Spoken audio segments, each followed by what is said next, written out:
Hello viewers, good morning. So आज मैं बात करूँगी बेसिकली अपनी डिटेल स्ट्रैटेजी के बारे में। काफ़ी क्वेश्चंस आ रही थे, काफ़ी कमेंट्स आ रही थी कि मैम आपने प्रिपेयर कैसे किया, क्या कुछ हार्डशिप्स आई और प्रिसाइज टिप्स की किया कैसे, क्या क्या बुक्स वगैरह रेफ़र की। तो आज मैं अपनी डिटेल स्ट्रैटेजी आपके साथ शेयर करना चाहती हूँ। First of all to begin with थोड़ा सा रूटीन बताती हूँ कि मेरा दिन का रूटीन क्या रहता था। तो मेरा रूटीन रहता था कि मैं 10 से लेके 4 बजे तक सोना रहता था मेरा, और ये I use to stick hardly to it, I mean hardly as an strictly to it. तो 10 बजे सोना, 4 बजे उठना। बीइंग अ मॉर्निंग पर्सन, सुबह मेरी पढ़ाई अच्छी होती थी। 4 बजे उठने के बाद रात को 10 बजे तक सोने तक आप डेली रूटीन एक्टिविटीज़ का थोड़ा टाइम निकाल दीजिए, खाना पीना और नहाना वहाना। उसके अलावा जो बचा हुआ टाइम जाता था वो सारा एक्चुअली रियली डेडिकेटेड वाली स्टडीज़ में ही जाता था। कई बार ऐसा होता था कि व्हाट्सएप वगैरह के कारण या इसके कारण डिस्ट्रैक्शन होता था, तो मैंने अपना व्हाट्सएप डिसेबल कर दिया था। जितने भी ग्रुप्स में मैं मेंबर थी, मैंने ग्रुप्स को एग्ज़िट मार दिया था। So basically I had taken a back seat from social media completely. साथ में मैं अपने फ्रेंड्स और फैमिली वगैरह की बात करती हूँ। देखिए, मैं एक 4 साल के बेटे की माँ हूँ। जब मैंने अपनी पढ़ाई की शुरुआत की तो एक इमोशनल आउटबर्स्ट भी आता था, क्योंकि मैं अपने बेटे से अलग रह के पढ़ाई कर रही थी। तो शुरुआत में मैं क्या करती थी कि मैं उससे वीडियो चैट वगैरह करती थी, बट आई फाउंड कि उससे मैं और ज़्यादा डिस्टर्ब रहती थी, बिकॉज़ ज़्यादा इन्वॉल्व होने से वही थॉट्स माइंड में रहते थे। तो मैंने फिर और थोड़ा सा हार्ड डिसीजन लिया। I completely stopped interacting with my son, with my mother, father, everybody. मैं अपनी मासी के यहाँ रह के, गाँव में रह के तैयारी कर रही थी, और मैं लिटरली किसी से बात नहीं करती थी। और functions, any celebration, phone calls, और मैं सबसे मैंने नाता तोड़ दिया था। तो मेरा आप 10 से 12 घंटे लगा सकते हैं कि हाँ, 10 से 12 घंटे डेडिकेटेड स्टडी के निकल जाते थे। उसके बाद मैं बात करती हूँ अभी छोटी छोटी चीज़ों की और बुक लिस्ट वगैरह की। देखिए, when it comes to book list, मैं आपसे सिंसियरली अर्ज करूँगी कि मैं आपको बिल्कुल ऑनेस्टली जो मैंने पढ़ा है सिर्फ वही बता रही हूँ। आप ये मत मानिएगा कि अच्छा ये कैसे हो सकता है, इसने ये नहीं पढ़ा या वो नहीं किया। तो मेरी बुक लिस्ट इस तरीके से है। क्लास 6 की जो एक सोशल साइंस की बुक है वो मैंने कंप्लीट पढ़ी थी, जिसमें कुछ ज्योग्राफी का पोर्शन है और कुछ हमारा हिस्ट्री वगैरह का पोर्शन है, Harappan culture etcetera etcetera.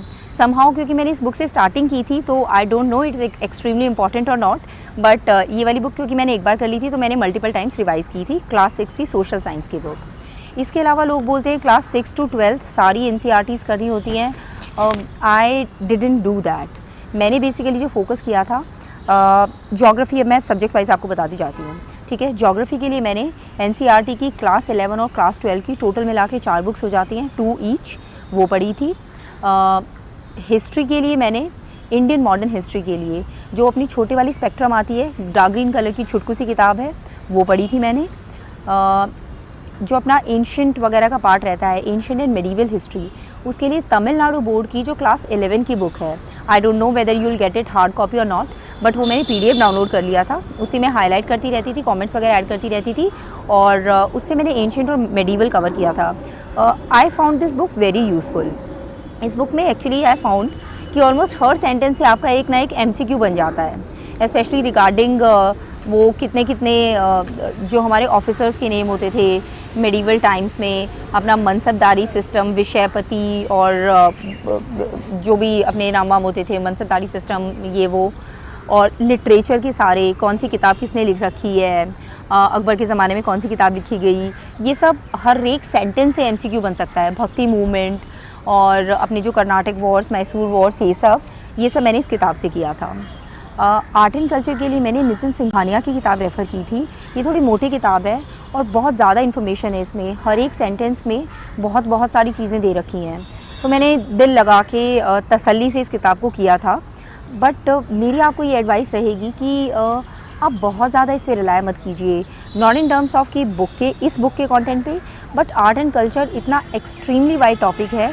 I found कि जितना मैंने उसमें मेहनत लगाया था उतना उसका आउटपुट नहीं आया। So output input ratio when we see, वो इसका थोड़ा सा कम था। सो माय रिकमेंडेशन इज़ कि सम पीपल से NCERT की जो आर्ट वाली बुक है, आई थिंक क्लास 11 की है, दैट इज़ क्वाइट गुड, तो perhaps you can go for that.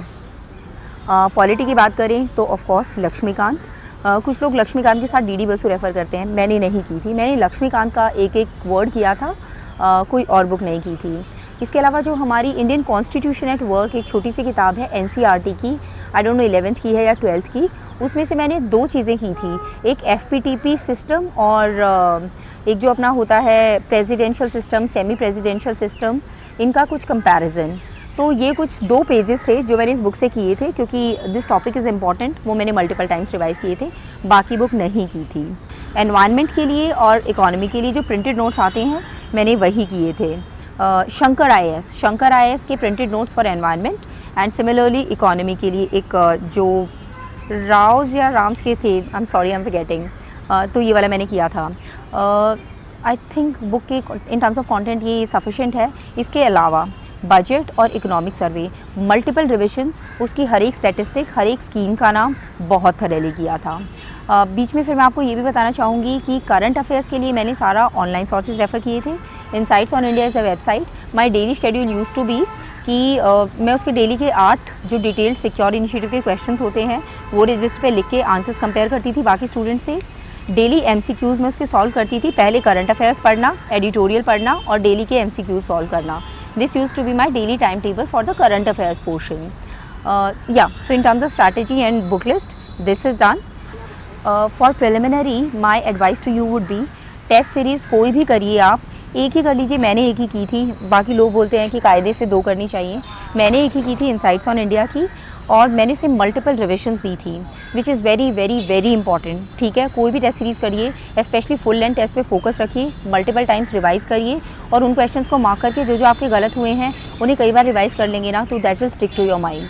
So yeah, that is going to be my advice for preliminary. When it comes to my optional, which was sociology, मैंने self study किया था, घर पे बैठ के ही prepare किया था। तो मैंने किया क्या था, मैं मार्केट से जाके नोट्स ले आई थी 3, एक उपेंद्र सर के नोट्स जो उनके हैंड रिटन नोट्स मिलते हैं मार्केट में, एक महापात्रा सर के नोट्स, और इसके अलावा मैंने कुछ बुक्स ले ली थी, हरलम बोस मोटे वाली ली थी, डार्क ब्लू वाली। तो ये 3 मेरे मेन सोर्सेज थे और मल्टीपल टाइम्स इन्हीं चीज़ों की मैंने रिवीजन ली थी। महापात्रा सर के नोट्स को मैंने सिर्फ पेपर 2 के लिए पढ़ा था और उपेंद्र सर के नोट्स को मैंने पेपर 1 पेपर 2 दोनों के लिए पढ़ा था। और जो अपनी हरलम बोस है उसमें से कुछ सेक्शंस हैं, मैं लेटर और आपको उसकी डिटेल दे दूँगी कि कौन कौन से पेज वाइज मैंने पढ़े थे। ये मेरी स्ट्रैटेजी थी। ये सब पढ़ने के बाद कुछ समझ आना शुरू हो गया था। Being a science student, humanities थोड़ा पढ़ना खुद से टफ हो रहा था, लेकिन लेटर ऑन जब जाके मैंने टेस्ट सीरीज ज्वाइन की तो जो डाउट्स थे they are also got clear. So this was my strategy for optional. एक और मैं बताना चाहूँगी, मेंस आंसर राइटिंग के पर्सपेक्टिव से 4 चीज़ों का ध्यान रखिएगा। करंट अफेयर्स से लिंक करिए, use a lot of statistics, use the names of committees, expert committees which are constituted for various subjects, and use a lot of diagrams, be it flow charts or any other picture. Okay, so these all things will enrich your mains का answer. इसके अलावा मैं आपको ये कहना चाहूँगी कि देखिए प्रॉब्लम्स बड़ी आई थी, ठीक है, और बीच में बहुत बार ऐसा महसूस होता था you will not be able to do it. आपको ये ना लगे कि हाँ हर कोई टॉपर यही कहता है कि मुझे विश्वास नहीं था मैं बन जाऊंगा, ये मैं आपको जेन्युइनली दिल से और ऑनेस्टली बोल रही हूँ। बहुत बार ऐसे थॉट्स आते थे गिव इट अप, तू कहाँ इतनी लंबी जॉब करने के बाद अपना इतने लंबे समय और छोड़ के आ गई है।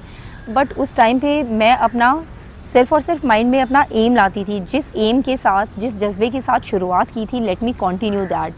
और अपने कई बार फ्रेंड्स वगैरह से बात कर लेती थी, भाई से, पापा से, माँ से, और रोना आता था तो रो के निकाल देती थी। सो मतलब इन सब तरीक़ों से मैंने अपने आप को मेंटली प्रिपेयर किया। लास्ट ईयर के जो टॉपर्स वगैरह होते थे उनके इंटरव्यूज़ वगैरह काफ़ी पढ़े थे, उनमें से कुछ टिप्स ली थी। So yeah people, this is my strategy, this is what I followed. बाकी आपके कुछ क्वेश्चंस रहते हैं तो I will be ready to answer them in comments. So wish you all the best.